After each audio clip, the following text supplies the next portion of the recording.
Assalamu alaikum wa rahmatullahi wa barakatuh, mes chers frères et sœurs. La dernière fois, nous avons parlé de la localisation du Ruh dans le Barzakh.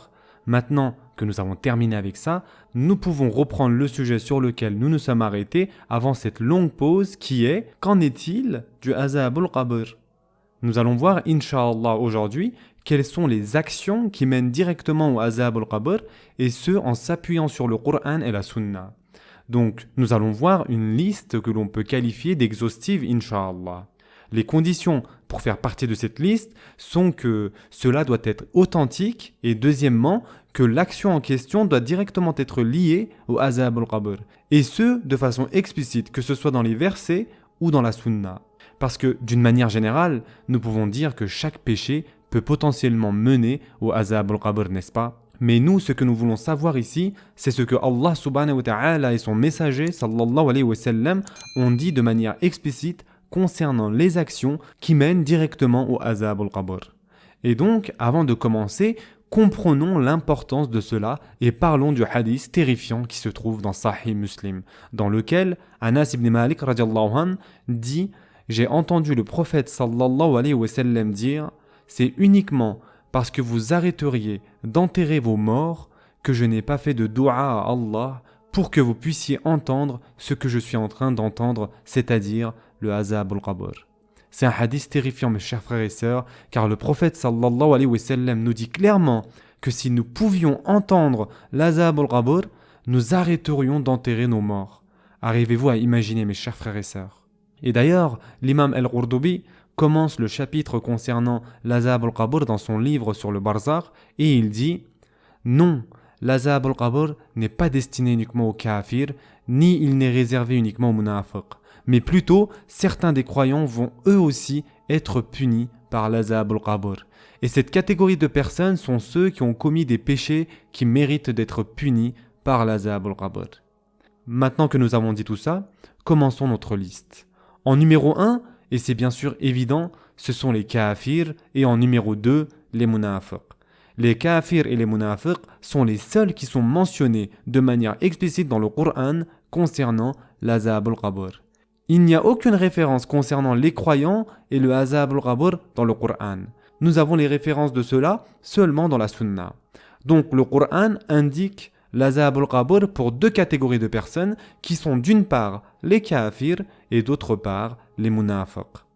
Allah Azza wa Jal dit dans le Coran concernant la famille du Pharaon « Le feu auquel ils sont exposés matin et soir, et le jour où l'heure arrivera, il sera dit « Faites entrer les gens de Pharaon au plus dur du châtiment. » Surat Ghafir, verset 40. Le feu de l'enfer leur sera montré matin et soir, ensuite seulement le jour du jugement arrivera. Donc qu'est-ce que cela indique, mes chers frères et sœurs? Nous en avons déjà parlé. Quand est-ce que le feu de l'enfer leur sera montré? Avant le jour du jugement. Et qu'est-ce qu'il y a avant le jour du jugement? Il y a le Barzakh. Allah Azza wa Jal dit aussi dans le Coran « Les injustes auront un châtiment préalable, mais la plupart d'entre eux ne savent pas. » Surat At-Tur, verset 47. Et donc ici, quel est ce châtiment préalable? Ibn Abbas radiallahu anhu dit que ce châtiment préalable est l'Azab al-Qabr. Et donc de ce fait, nous avons des évidences explicites dans le Coran que les kafirs subiront l'Azab al-Qabr. Maintenant la deuxième catégorie de personnes, on en a déjà parlé. Ce sont les munafiq, les hypocrites. Le Coran mentionne l'Azab al-Qabr concernant les munafiq. Allah Azza wa Jal dit dans le Coran « Et parmi les bédouins qui vous entourent, il y a des hypocrites, tout comme une partie des habitants de Médine. Ils s'obstinent dans l'hypocrisie. Tu ne les connais pas, mais nous les connaissons. Nous les châtierons 2 fois, puis ils seront ramenés vers un énorme châtiment. » Surat At-Tawbah, verset 101. Nous les châtierons 2 fois, puis ils seront ramenés vers un énorme châtiment. Remarquez ici qu'Allah subhanahu wa ta'ala dit clairement qu'ils seront châtiés 2 fois, puis ensuite ils seront ramenés vers un énorme châtiment. Ibn Abbas radiallahu anhu a dit concernant ce verset qu'ils seront châtiés dans ce monde en étant exposés au grand jour aux yeux de tous, ensuite ils seront punis dans leur qabr par l'Azab al-Qabr. Ensuite ils seront jetés au Jahannam, donc vers un énorme châtiment. Le fait que le Coran mentionne explicitement l'Azab al-Qabr seulement pour les kafirs et les munafiq nous pouvons en déduire, et Inch'Allah que ce sera le cas, c'est que l'azab al-qabr des mu'min ne sera pas du même niveau que les kafirs et les munafiq. Maintenant parlons des mu'min. Quelle est la catégorie en numéro 1 des mu'min qui seront affligés par l'azab al-qabr? Ce sont les mu'min qui ne se nettoient pas après avoir utilisé les toilettes. Et ce hadith se trouve dans Bukhari et Muslim. Un jour, le prophète sallallahu alayhi wa sallam passa à côté de deux qabr. Et le prophète sallallahu alayhi wa sallam a dit que ces deux personnes qui se trouvent dans leur qabr sont en train d'être punies. Mais ils ne sont pas punis parce qu'ils ont fait de grandes choses.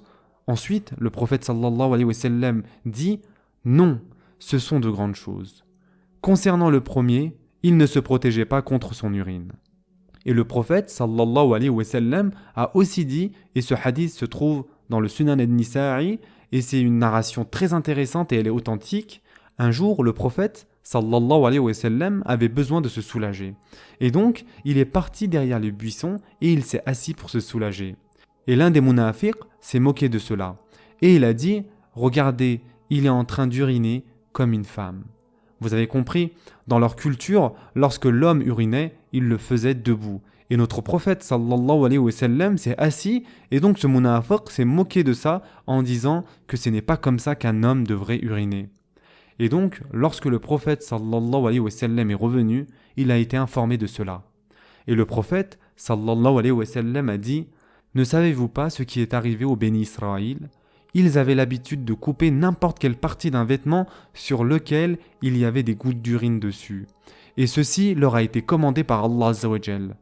Ensuite, l'un d'entre eux a dit « Ne faites plus ça, gardez vos vêtements même s'il y a des traces d'urine dessus. » Et le prophète sallallahu alayhi wa sallam a dit « Allah Azza wa Jal punit cet homme dans sa tombe pour avoir fait arrêter cette pratique chez les bénis Israël. » Donc la raison pour laquelle notre prophète sallallahu alayhi wa sallam s'asseyait pour uriner, c'est que forcément, comme vous pouvez l'imaginer, lorsque vous urinez, lorsque vous êtes debout, les chances que l'urine gicle de partout et revienne sur vous est beaucoup plus grande que lorsque vous êtes assis, n'est-ce pas? Et le troisième hadith que l'on va mentionner aujourd'hui est celui de Abu Hurayra radiyallahu anhu, dans lequel le prophète sallallahu alayhi wa sallam a dit « Soyez prudents et soyez conscients de votre urine, parce que la majorité de l'azab al-qabr sera à cause de l'urine. » Maintenant, expliquons pourquoi ceci est très important. L'imam al-Nawawi, l'imam al-Qurtubi et d'autres encore ont dit que cela est très important car cela montre clairement une négligence à propos du tahara, c'est-à-dire la purification. Et la tahara est la clé pour la salah. Et la salah est le pilier et la moelle épinière de toute bonne action. Donc lorsqu'une personne devient négligente à propos de tahara, ceci montre que cette personne devient négligente avec la salah. Et donc c'est pour cela que nous devons faire très attention concernant la tahara. Revenons maintenant au premier hadith dans lequel le prophète sallallahu alayhi wa sallam a dit « Ils ne sont pas punis parce qu'ils ont fait de grandes choses. » Ensuite le prophète sallallahu alayhi wa sallam a dit « Non, ce sont de grandes choses. » Comment comprenons-nous ce hadith? Est-ce que cela est une contradiction? Non, bien sûr. Nos ulémas ont dit que techniquement, ces péchés en question, ce ne sont pas des péchés majeurs. Mais le problème, c'est qu'ils conduisent à des péchés majeurs. C'est là le problème. Yani, concernant le péché en question, si vous ne faites pas attention lorsque vous urinez et qu'il y a des gouttes sur vos vêtements, cela ne pose pas de problème, cela n'est pas grave. Mais le problème ici, c'est que vous devenez ainsi négligent avec la salah. Et là, ça devient un péché majeur. Une autre interprétation de ce hadith, et plus précisément de la phrase « Ils ne sont pas punis parce qu'ils ont fait de grandes choses », non, ce sont de grandes choses.